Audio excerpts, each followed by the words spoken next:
Welcome to Global Mission Teens International Broadcasts with Dr. Raymond. Hello friends, welcome. My name is Raymond.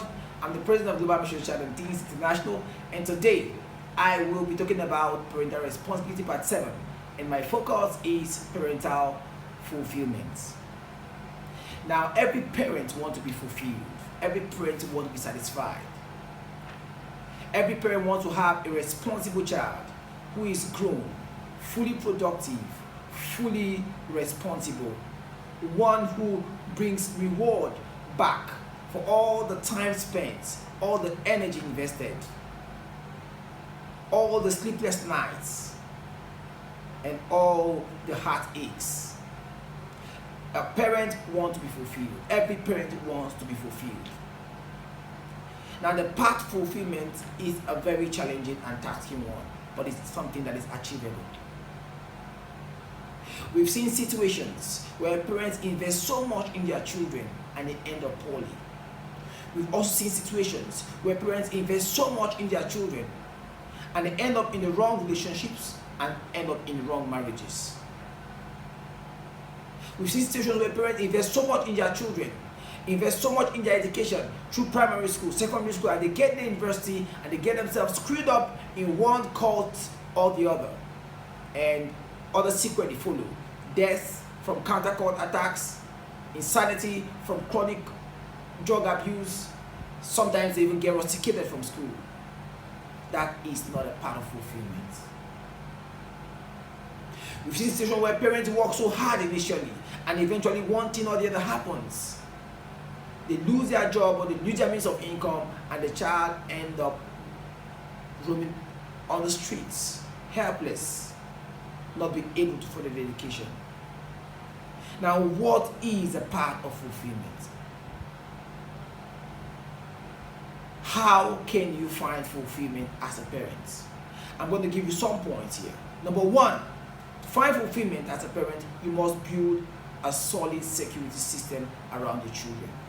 And I mentioned in our previous episodes that to build a security system, you must hand over to your child the rod and the staff, which brings comfort, which gives the child strength and fortitude to go through the challenging and trying times of life. Times that would have brought shame and disdain to the family. But because the security systems are in check, your children scale through effortlessly. Next thing is building a value system. And we said in our previous episodes that to build value systems, we must build about 7 value systems or 6 value systems. Number 1 is the system of authority. 2 is the system of courtesy. 3 is the system of excellence. 4 is the system of love. 5 is the system of excellence. 6 is the system of God, which is the God system. Once the systems are in check in their lives, they hardly go astray. They will always stand their ground whenever challenging times come. The next point is having a solid investment plan or package for your children. As a parent, you must be investment driven.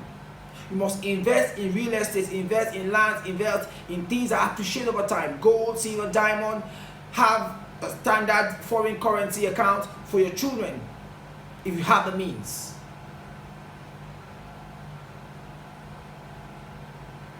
When you do this, you secure their financial destiny and their future.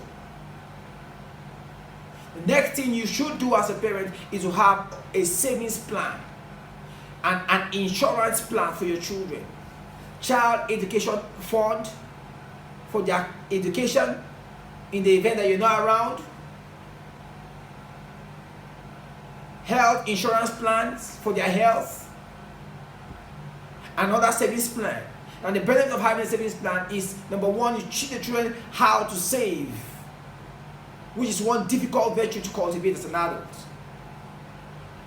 Number 2 is that when you have a savings plan, even if you don't end up using it for the child, in the interim, you can use it when the child is done with university to sponsor whatever course he wants to take in the future. Like building a solid business, or running the company, or sponsoring a skill. These are things that the savings plan can go into. Now, the next thing you have to do as a parent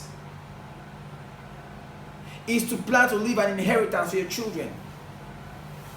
When you are inheritance minded, you will definitely want to work hard. And parents must do everything possible to ensure their children are not focused on what their parents have laid up, because that will make them to be lazy. You must teach your children to work hard for their own. They must work hard to achieve success on their own. Now, it has been discovered, or it has been said that children of wealthy parents don't end up wealthy, or they enjoy wealth for a while and then lose it over time, because they have not been trained to sustain wealth. They have not been trained to be successful on their own. They have only been trained to squander what has been laid up. So we must teach our children to be independent and to work hard, despite the awareness that their parents are also working hard to ensure that their future is secured. So we must be inheritance minded. A good man leaveth inheritance for his children, says the scripture. The next thing I advise is a parent must have a solid will backing up all his investments. You don't have to wait until you're sick. You don't have to wait until you're in your dying bed. You don't have to wait until you're old before planning to have a will. A will is a legal document that covers the distribution of your investment or your wealth when you are no longer around. So it's important you have a will, especially if you have an extended family, especially if you have multiple wives or concubines or whatever it is. Or you have situations around you that you suspect may not be favorable in your absence. On the whole, you must have a will backing up whatever investment or properties you have. The next thing you have to do is to have a biography.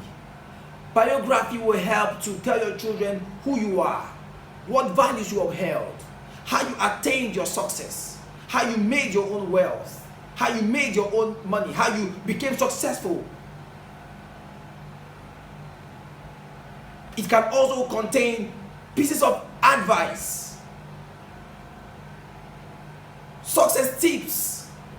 These will help to guide your children much later in life. Then finally, we must pray for our children. Prayer is a stream that regulates every other factor I have mentioned. It is a stabilizing factor. It is a pillar that upholds parental fulfillment. When you have done everything, what unifies, organizes, and stamps solidly whatever you have done is prayers. Prayer keeps temptation away. It keeps troubles away. Prayer keeps all those evil eventualities away from your home. It keeps disasters and catastrophes away from your home. Prayer secures the destinies of your children. A man advised me. He said, whenever you wake up in the middle of the night, ensure you lay hands on your children and pray for them. Prayer moves into their future and fights every negative influence that would have grounded their destinies. Prayer clears the atmosphere and makes their paths easy and smooth. Prayer is a major secret of parental fulfillment. When you have done everything within your capacity to ensure your child is happy, don't forget to pray for the child. I hope you enjoyed this series. Stay tuned. as I bring you the next episode. Bye bye.